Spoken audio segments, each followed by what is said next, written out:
Welcome to the Christ and Classics podcast, where we consider the classics in light of the Christ. I'm Colton Moore. I'm Devin Wilkins. And this is episode 3, Homer's Iliad. Book 2. We're looking at book 2. Boom. All right. Yeah. Go for take it. it away, Devin. Okay. So, book 2, basically, Zeus, he plans to make much of Achilles and at the cost of the Greeks by sending rumor, this deceitful dream to Agamemnon in the form of Nestor, no less. So, obviously, old trustworthy Nestor. But so he wakes up and he tells all these people, all the chieftains, about the dream and says, "So we're gonna do it." But he takes a roundabout way. Basically, he says, what is it? Let me find it. I wrote it down here. Yeah, it's basically like a passive aggressive. Oh yeah, reverse psychology. Like, all right, we're gonna take Zeus's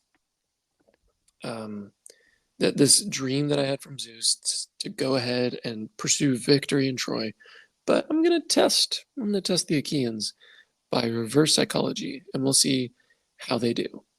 And so he does, and you've got a couple soldiers who stand up and say, "No, we gotta go, we gotta fight."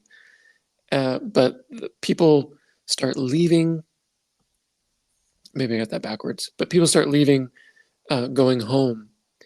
And Hera and Athena get involved, and they keep the Greeks from sailing home. And they prod them to fight at Troy. And Odysseus shows up a lot here, and he's really uses his skills in rhetoric to kind of pull the Greeks back together with Athena's help and Nestor as well.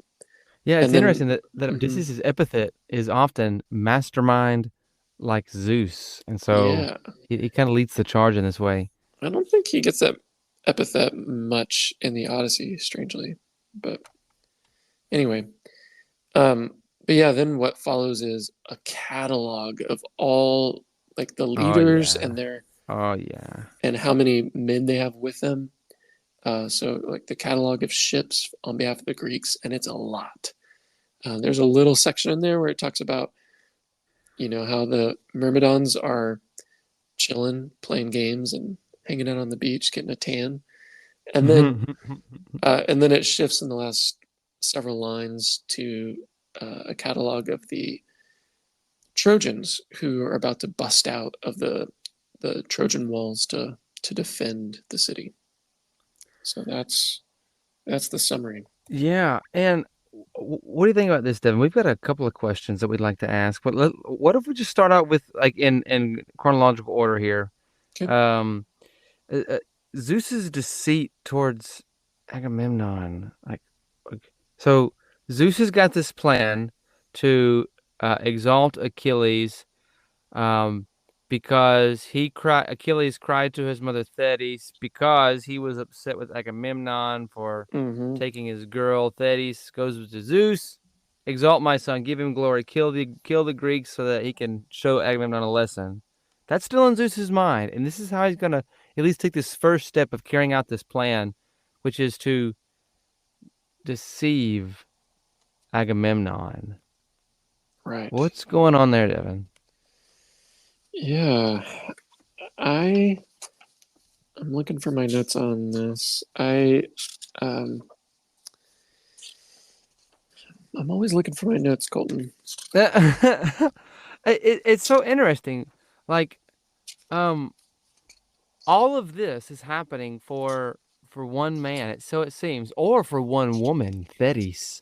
Perhaps Zeus's allegiance is more to this sea nymph, this goddess who's married to a man, Peleus, more than it is to Achilles. Nonetheless, Mm. he's sending this deceitful dream, lying to him, to rouse his troops to go, um, essentially to their death.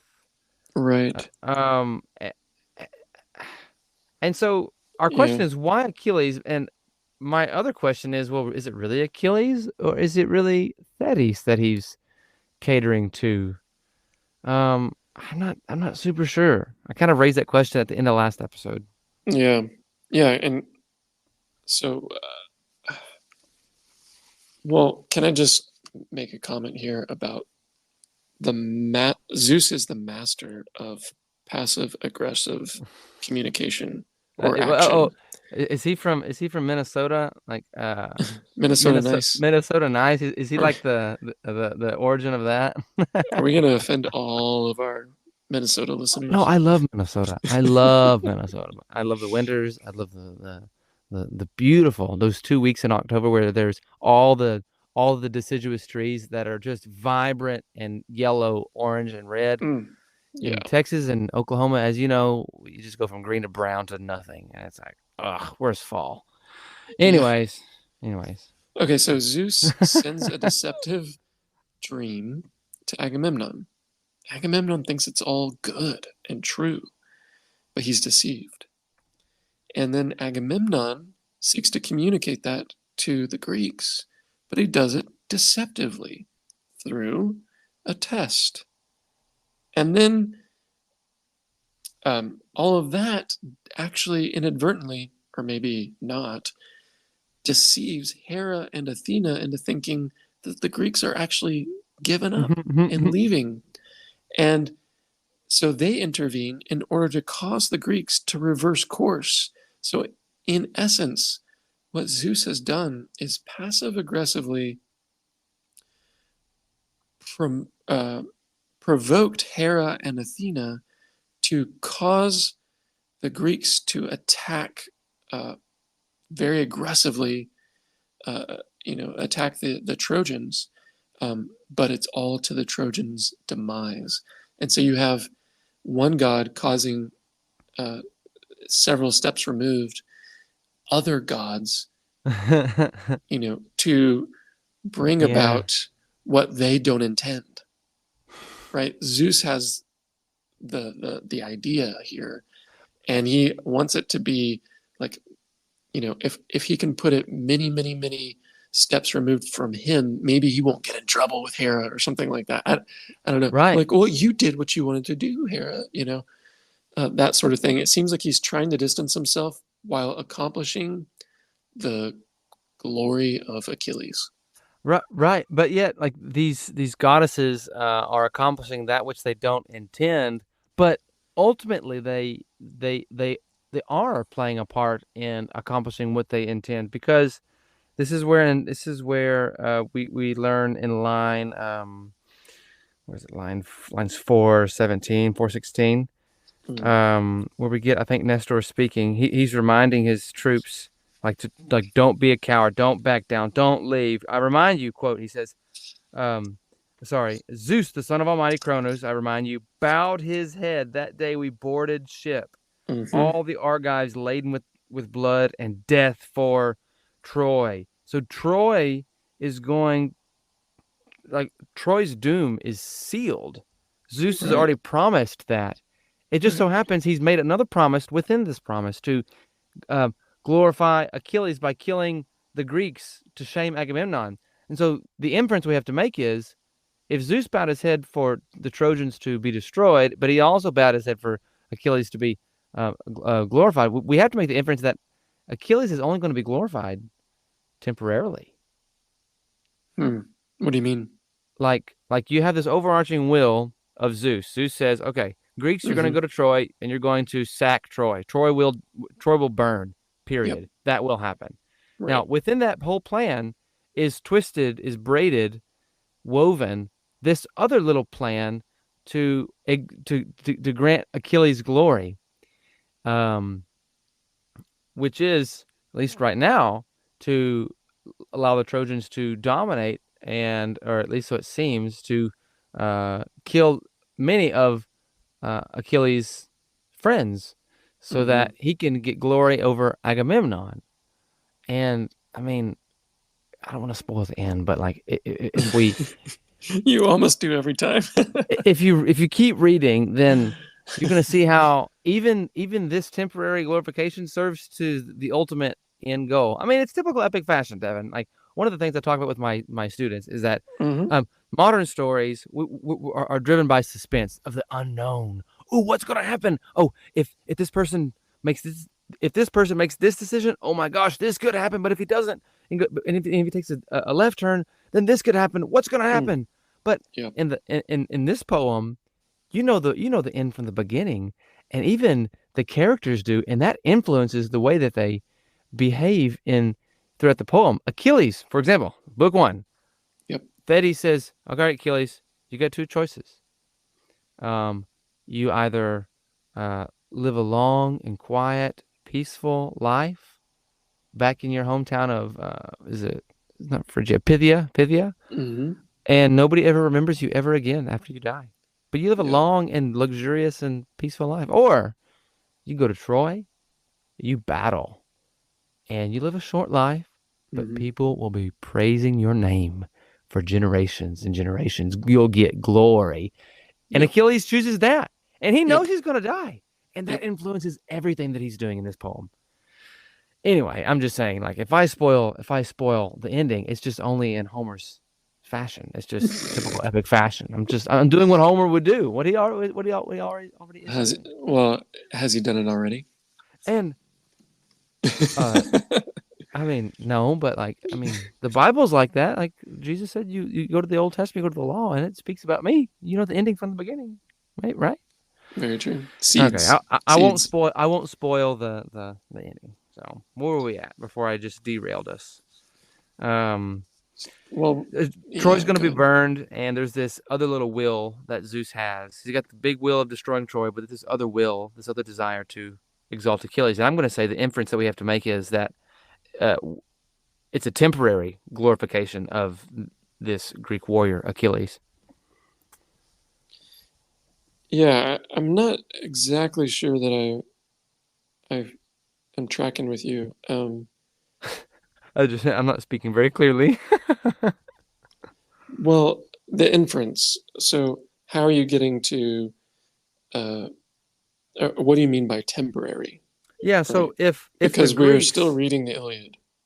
No, that's good. Yeah, if the Greeks are going to destroy Troy, right? The Greeks will destroy Troy. Period. That's what we learn in Book 2, line 2. I don't know, 416 or so. Yep. But the proem makes clear that the rage of Achilles is going to cost Achaeans countless losses. Yes. So Zeus bowed his head to destroy Troy. Zeus also bowed his head to exalt Achilles by killing Achaeans, his comrades. Yep. Okay. And so if the Achaeans, go ahead. I was just gonna say, because nobody cares to hear the story of easily surmountable odds. Like, hey, they were entirely able and they did it. The end. It needs to be at great cost, right, in order for the story to have any staying power. Yeah. And if the Achaeans are going to kill the Trojans, but also if Zeus is going to glorify Achilles by killing Achaeans, then there has to come a point where there's still some Achaeans alive that will destroy the Trojans. Unless I mean, one option could be that Zeus will finally glorify Achilles by killing Achaeans after the destruction of Troy. I mean, I guess logically that is a possibility. I'm just trying to highlight the fact the story could end how it began, with in the middle of things. And it certainly does. Yeah. So we can't talk about the particulars of Book 24 yet because we're not there. Oh, but it's so good. But I want to so badly. But yeah, it's interesting because within the poem, glorifying Achilles through his death in battle, um, you know, accomplishing in the end the Greek victory, yeah, that makes sense. But when you step back to see the forest for the trees and take the poem as poem, well, the whole thing revolves around Achilles. Um, in like in the end, it's not so much about did he get glory from on the back end of this war or something like that, but it's more no that this epic poem solidifies Achilles' glory. Yeah. Yeah, and the first step of this is to deceive the very man that has offended Achilles with this dream. And he goes and he tests his troops, Agamemnon does, Mm-hmm. and he finds out who's loyal and who's not loyal. I mean, and Achilles is obviously still just chilling in his boats with his Myrmidon troops. And you get various folks who come in, like Odysseus comes in and talks to his troops. Nestor comes in and is like, "Hang in there, Agamemnon's likely testing us." Um, and then, and then in line 575 of Book Mm-hmm. Two, we get the second instance where the narrator of this poem invokes the name of the muses. He says, "Sing to Mm-hmm. me," first person singular pronoun. So we're talking to the narrator now. "Sing to me, muses who hold the halls of Olympus. You are goddesses, daughters of Zeus. You are everywhere. You know all things. All we hear is the distant rings of glory. We know nothing. Who were the captains of Achaea? Who were the kings?" And then what follows is just this really intricate and detailed catalog of ships, is what it's called, like Yeah. technically. And it's just really, it's all the ships, um, basically all of the city states that have come on the Greek side to go fight against Troy. And Mm. correct me, Devin, help me out here. Each ship had like what, 2,500 folks on it, something like that, or with like 50 ships with 2,500 men in general, or each ship had 50 men on them. Either way, there's Mm. thousands and thousands of men from various different city states and regions um, in the Greek lands, in the Greek islands as well. Mm-hmm. And I haven't done an in-depth study of where all these folks are coming from, but my assumption is that there's some intentionality in who's being chosen here and who's being emphasized here. Yeah. Um, uh, and and so my question is, Mm-hmm. what's the function of this catalog of ships within Book Two, especially in light of Zeus's answering Thetis' prayer? Um, Right. what do you Yeah. think? I've got a couple thoughts, but I'd like to hear what you think first. Well, I'm afraid I don't have a lot to help you here. Um, I mean, my initial thoughts were very surface level, but I guess that's worth just putting it out there. It does flood the reader with a sense of the Hmm. enormous amount of troops under Agamemnon's command. Um, all of these men, uh, everyone, they're fighting for the wife of Menelaus to honor some pledge, to bring her back, and to raise Troy to the ground. Um, I think this is a side note. I used to teach Homeric literature a little bit, and one of my students would say, "So if if Helen had the beauty to launch 1,000 ships, then we can actually quantify how much uh, beauty it would take to launch one ship. It would take one millihelen, one millihelen to launch a Greek ship. One, oh, I bet you that's like still just some pretty uh stellar beauty though. Like, if It she's the is. fairest woman in the world, Yeah, one millihelen, who yeah. knows? Anyway, she goes, it's interesting because beauty is typically a blessing. And Oh yeah, here yeah, her beauty is inverted as a curse, yeah. slaughtering so many, as well as, yeah, I mean, just Oh wow, that's so the, interesting yeah, go to ahead. think of this whole scene from the viewpoint of from the perspective of Helen, where she's the reason why all these ships are coming across the sea, and her beauty was to be praised in the stories preceding the Iliad that speak of the judgment of Paris, and now it's to be cursed. And even like in Fagel's translation, you hear her at times referring to herself with English profanity.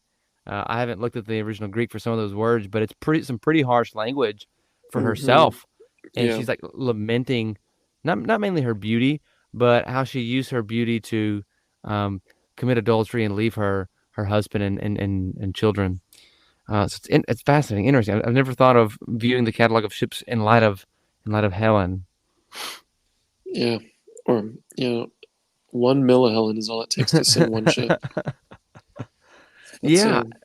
efficient. So every time that I read this section of the Iliad, I'm struck. I'm struck with its comparison to uh, the genealogies of the Old Testament. Like this scene Hmm. obviously um, portrays the massive wave of soldiers coming across the Aegean Sea to Troy, but it also prepares us for who specifically is going to be in the coming chapters, books of this poem. We're going to see something similar in book three, but with a little bit more detail whenever Hmm. we get to that Hmm. chapter. But the Old Testament genealogies, I'm convinced, being influenced by Stephen Dempster's Dominion and Dynasty, that Yeah. they they function as ways to highlight the promised seed uh, from Genesis. God is keeping um, a dynasty and he's giving them a dominion. And when the genealogies occur in the Old Testament, we read those carefully and we say, okay, God is keeping his promise, dominion and a dynasty. He's creating Hmm. a people and he's putting a people somewhere and he's doing it through these specific um through this specific family tree. Hmm. And but it also like sets the stage for who's to come. So like you read through the big genealogy at the end of chapter 11 of Genesis that goes into chapter 12, I believe. Hmm. And oh gosh, what's Abram's father's name? Not Tamar, Taylor, Tathar. uh, It's what's the T? Not Telmar. I'm in I'm in Prince Caspian right now with my other students. So I Telmarines. was gonna say, well, he's from Abraham hails from Ur. It's all right. We learn all this in seminary. What's his father's? Anyways, you get to his father's name, and you finally Um, get to Abram, and it's like, okay, I know where this guy came from, and where God brought him from, and so we get a similar sense with these ships, like Terra. Achilles is from Pythia, and he's a host of the great Myrmidon ships. Um, I'm looking right now. You've got where's Ajax? Yeah, out of Salamis, is great Telamonian Ajax, um, and so on and so forth. I think it's one to just prepare you for who these people are and where they come from. Now, in my modern mind, I don't want to speak for everybody. Sometimes I think, oh my gosh, do I really need to know those details? Can you really just get on with the story?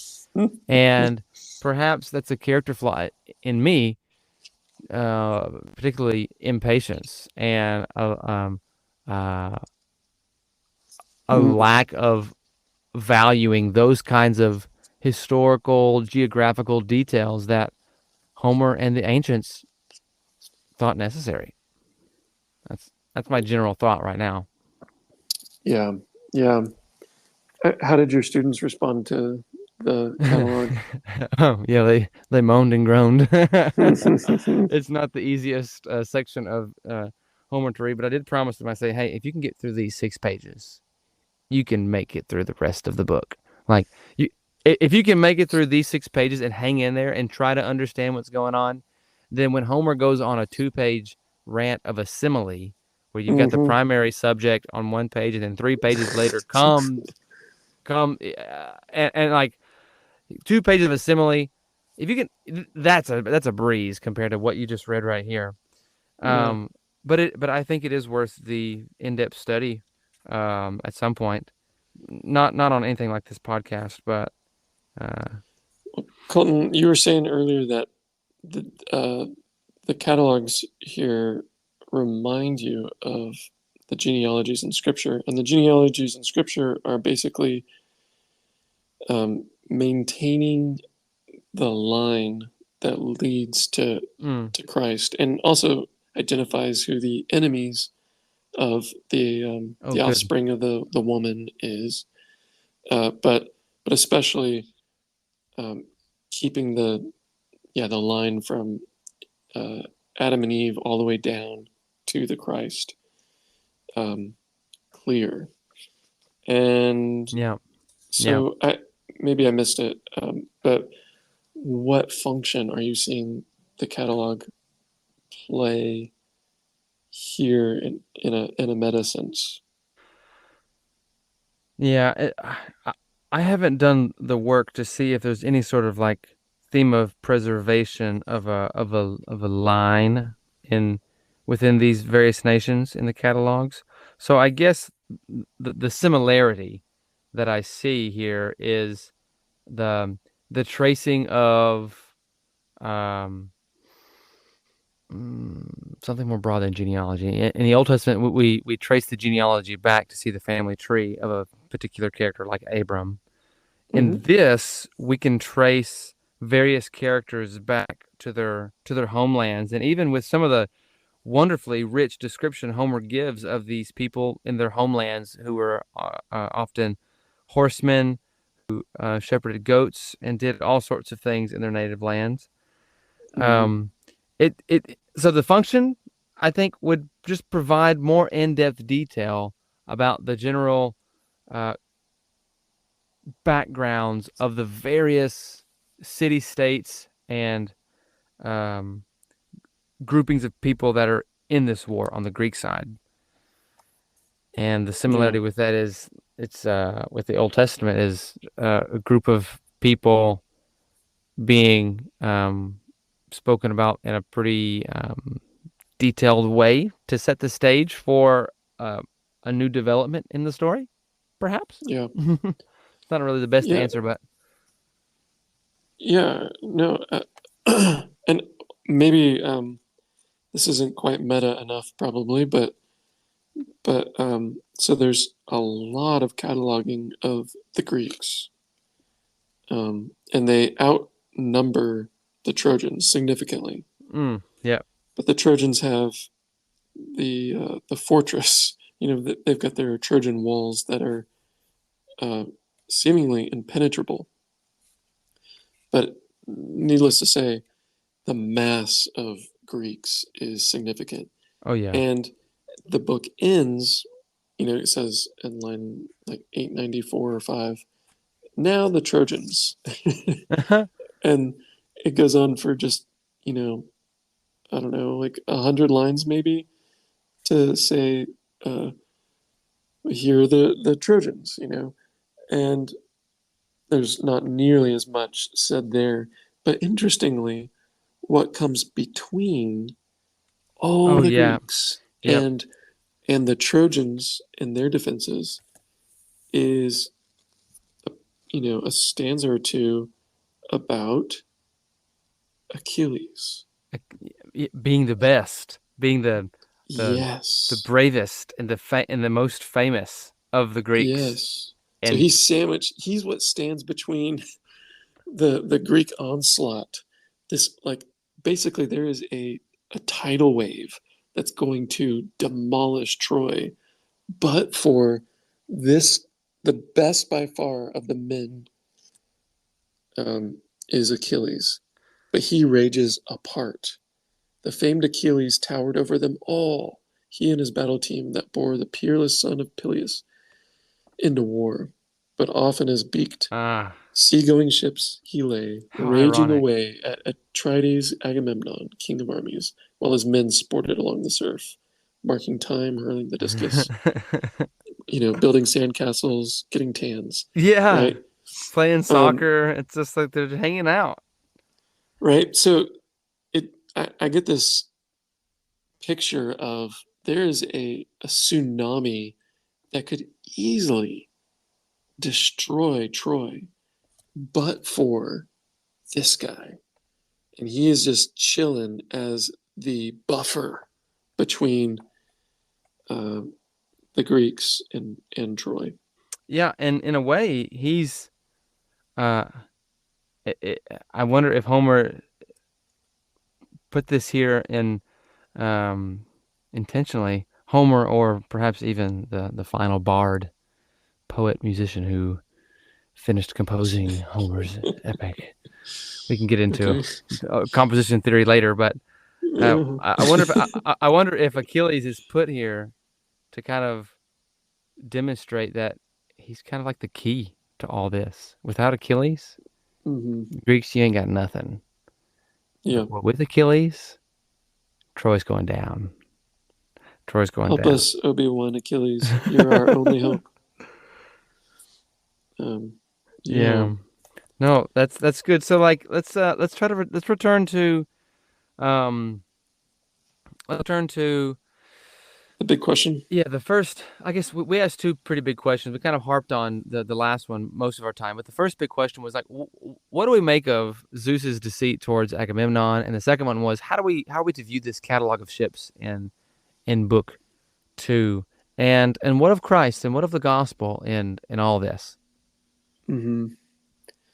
Well, it definitely seems that, I mean, Zeus is deceitful, but strangely, it, it is a masterful deceit It that is. that kind of disassociates himself from what's going to happen, but he is purposefully the indirect cause of it all, and it it ultimately kind of builds up to this moment where the Greeks are all going, and oh my goodness, there are thousands of them, um, and as they go, or as the narrator goes on, you just ship after ship after ship. See, oh my goodness, this is what could break loose on Troy. Mm, They are doomed. And at least the best I've got at this point is just in the same way with book one, how anger sets the stage for something glorious to come. The catalog basically is the stage for this ongoing, uh, what's the word I'm looking for? This ongoing kind of prevention of Greek glory because Achilles must have his, yeah. right? And in fact, ultimately, the Greeks will only get theirs if Achilles can get his. Mm, Much to Agamemnon's chagrin, he doesn't get it. He's happy to be deceived, mm, you know. Um, yeah, yeah. what do you have thoughts on that or thoughts on No, the that's gospel? um. I, as far as like the gospel in this book, we said in the first episode, like sometimes we may not find like a Christ figure, but the gospel is always shaping the way that we view and evaluate ethics and morality. Um, I mean, Yeah, or at least some biblical principles that are guiding our understanding. Um, right. I suspect that there's something similar happening with the catalog, the literary function of the catalog of ships and the literary function of the genealogies in the Old Testament. I'm not so sure that there's a direct preserved seed in these catalogs as there is in the genealogies of the Old Testament, but there is lots of background information that provides a vibrant picture of who these men are and who they're about to be on the battlefield. Um, and then as far as like Zeus deceiving Agamemnon for a particular purpose, I mean, there is some kind of New Testament precedent for, like in Thessalonians, I don't forget if it's Second or First Thessalonians, where God sends unbelievers a strong delusion to lead them astray. It's a really hard text to grapple with. Like, why would God send somebody a delusion, and why would He want them to go astray? Doesn't God, as Paul wrote to Timothy, want all people to be saved? And it's like, yeah, He does. Then why send anybody a delusion to purposely deceive them? So you're not really ready to condemn Zeus yet. No. I think Zeus is playing his cards just fine right now with Agamemnon. He's got a job to do, honor Thetis' prayer, and he's gonna deceive. Keep his wife happy.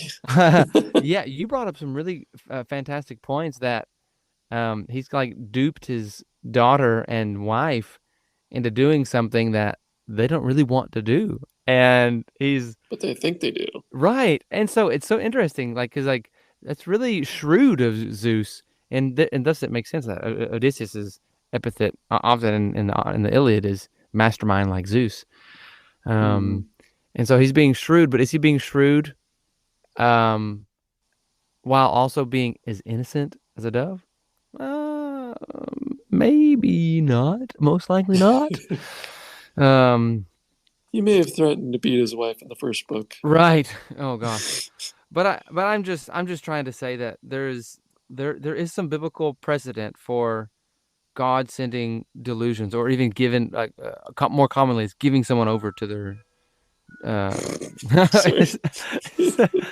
Is that grandfather clock again? Have we? Oh, grandpappy clock. Oh well, our secret's out. We've recorded 2 episodes in one night, and it's been an hour. One of my children may have woken up. That's good. That's a good time to land this plane, anyways. Well, stay tuned for book 3, where Helen's going to review the Greek champions, and give us another catalog. So yeah. Till then. Okay. Let's rock. Signing out. Waking or sleeping, thy presence, my light.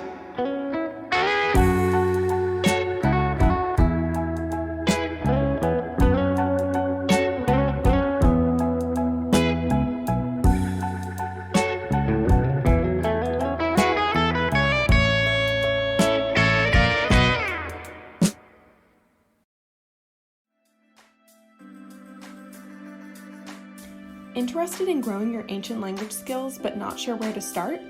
Glossa House can help. From illustrated readers and short stories to lexicons and grammars, Glossa House offers a variety of resources for beginning, intermediate, and experienced ancient language learners. Head to glossahouse.com today. Glossa House, language resources for the global community.